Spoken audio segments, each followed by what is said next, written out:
बघा आता मी काय डॉक्टर नाही, मी आम कॉमन मॅन आहे. पण हे करत असताना मला त्या डॉक्टर राऊत साहेबांना एक विनंती करायची आहे की राऊत साहेब, तुम्ही यांना रात्री 2 वाजता ॲडमिट केलं. आता त्याच्या दुसऱ्या दिवशी तुम्ही त्यांना ICUमध्ये शिफ्ट केलं. नेमका त्यांना आजार झाला आहे काय? आणि ज्या दिवशी न्यायालयीन कोठडी मिळते त्याच दिवशी कसं दुखते हो? बरं दुखतंय मान्य, आता आजारावर कोणाच्या कसं बोलू आपण? आरोपी याची के मग ही स्टोरी कोण बनवतं आहे? राऊत साहेब, ह्या सगळ्या प्रकरणाची CID चौकशी व्हावं म्हणून मी मागणी करतो आहे.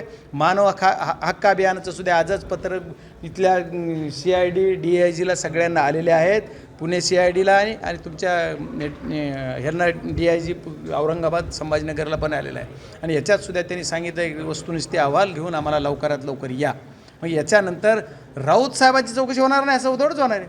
ते सुद्धा आम्ही सोडणार नाही. या गुन्ह्याला माफीच नाही. याच्या जे कुणी दोषी असतील त्यांच्या सर्वांच्या चौकशा झाल्या पाहिजेत. अहो एक व्हिडिओ आहे का? कुठल्या मुलाचा व्हिडिओ येतो, कुणाचा व्हिडिओ? आणखी माझ्याकडे मी प्रेस घेणार आहे उद्या 2 दिवसात. त्या प्रेसमध्ये आणखी बरंच काही उघडं करेल. खूप खूप धन्यवाद. नाही, माझी बीड जिल्ह्याचा लोकप्रतिनिधी आता नात्यानं बीड जिल्ह्याची बदनामी होती असं कोणी बोलतात. बीड जिल्ह्याची बदनामी कोण करतं आहे? बीड जिल्हा जो हा आहे तो बीड जिल्ह्याबाबतीत कोण बोलतं आहे? आम्हाला आमच्या बीड जिल्ह्याचा अभिमान नाही?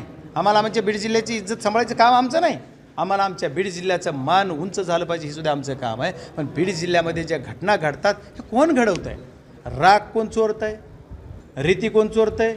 बलात्कार कोण करतं आहे? गुटके कोण? मटके कोण? आणखी बी चालू हो.